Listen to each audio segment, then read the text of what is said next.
On my last trip to Sam's Club, I found something really cool. It's this Crosse Technology Wireless Weather Station. Has a ton of features, way more than I can talk about on this intro.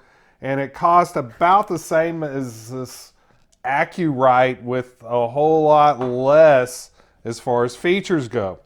I'll break into this blister pack and check it out. Coming up on Thrifty AV.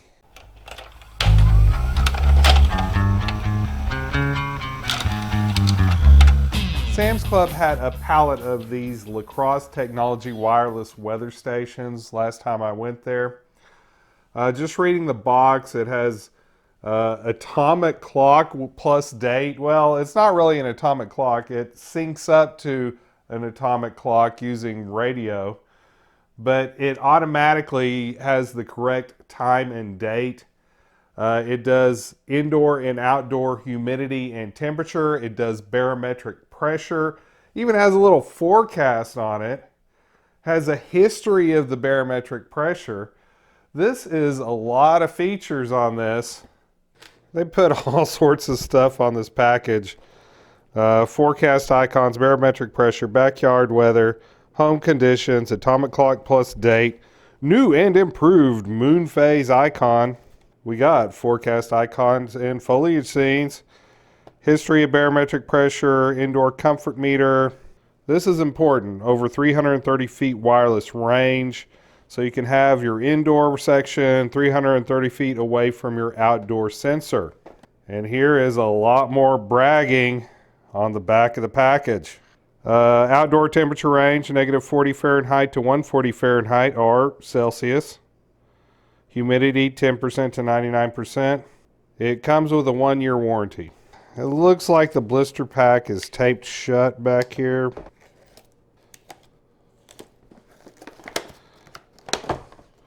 Never really know how to get into these blister packs without just tearing them open. Let's see what's in here.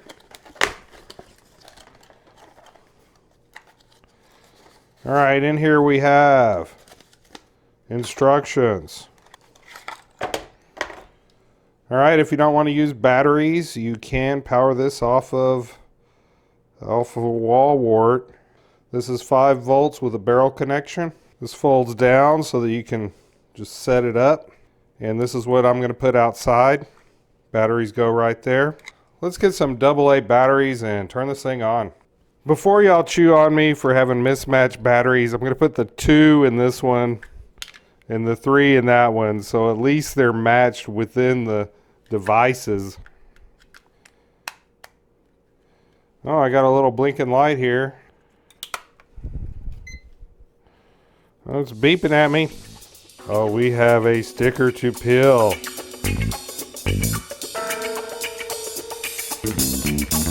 And that was nice. Set. Press to search for atomic time signal. I want to do that. I want to search for the atomic time signal. So I'm hitting set. And this is not accurate right now. It is not January 1st. It is not 12:06. I've now properly mounted my Crosse sensor not far from the Acurite sensor. Okay, I found the time, but that's Eastern time. I need to set this for Central time. Yes, I'm shooting this video pretty late. I discovered something. When this device is plugged in, it stays lit up.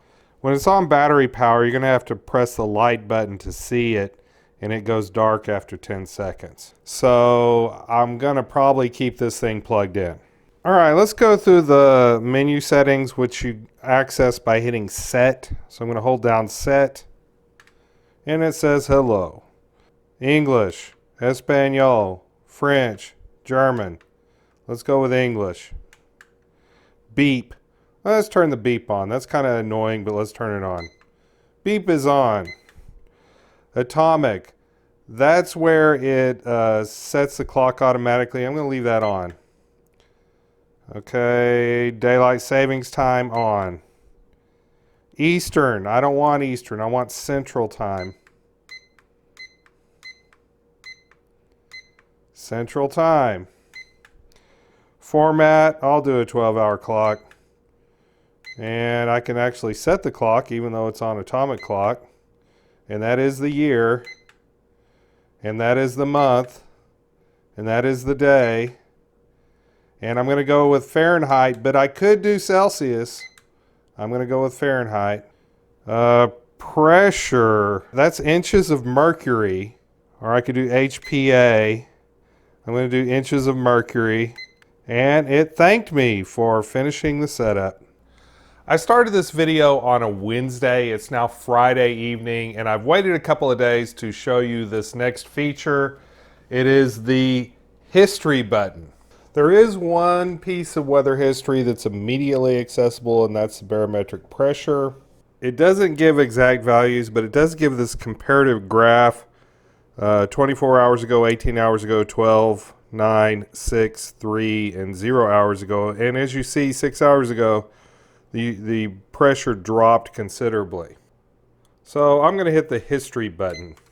The first thing that showed up was the record high of 75.6. Then there is the record low, and there is the high humidity, and there's the low humidity, and it did sprinkle this morning.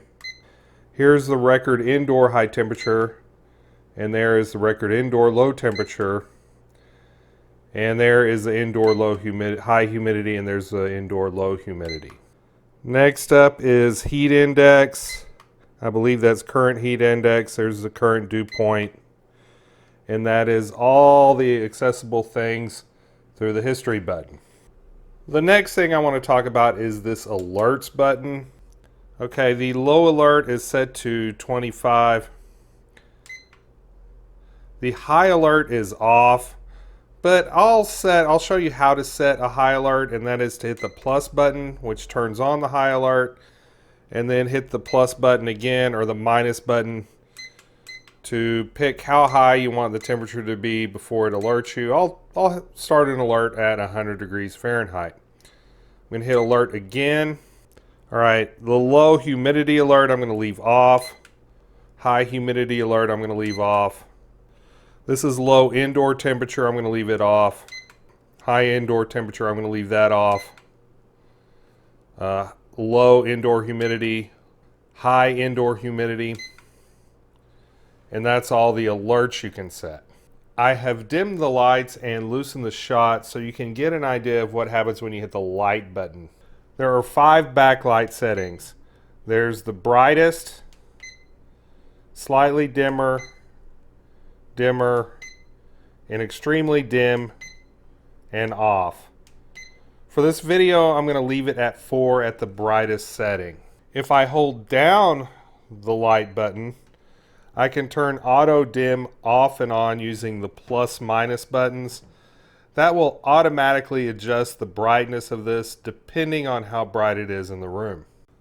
The last button I want to talk about, but I cannot really demonstrate anything, is this extra button. This station can display data for up to 3 extra temperature and humidity or rain sensors. And of course you can purchase those sensors from Crosse Technology. But I don't have those, so the extra button is not doing me any good. Comparing the readings on the Crosse to the Acurite, the Crosse will measure temperature to the nearest 1/10 of a degree Fahrenheit, whereas the Acurite measures to the nearest degree. The humidity on the Crosse has not been an exact match to the humidity on the Acurite. I do not know which one is more accurate without getting a third humidity sensor involved. This is true both indoors and outdoors. The humidity reads lower on the Crosse outdoors, and the humidity reads higher on the Crosse indoors. Also, the Crosse has a higher indoor temperature than the Acurite. I'm not too concerned about this little section that says forecast. Basically, the Crosse is reading the barometric pressure and the humidity and deciding if it's raining or not. Moon phase is displayed to the left of the outdoor humidity. It's hard to read here, but it says comfort level, wet, good, dry next to the indoor humidity. And the final thing I'm going to do is pull out these alkaline batteries. You should never keep alkaline batteries long term in a device as they tend to leak. So what I'm going to do instead is install these low-cost nickel metal hydride rechargeables in here. These are just here in case I lose power and I have a battery backup. Let's unplug the device. And you will see that it's still going on the nickel metal hydride batteries. Although the display goes dead unless I hit the light button. Overall, I've been very impressed with the Crosse Technology weather station. I found this good deal at Sam's Club, but if I can also find it on Amazon, I'll include an affiliate link in the description. If you enjoyed this video, please like and subscribe. Thank you to my patrons for supporting this channel, and remember, stay thrifty, everyone.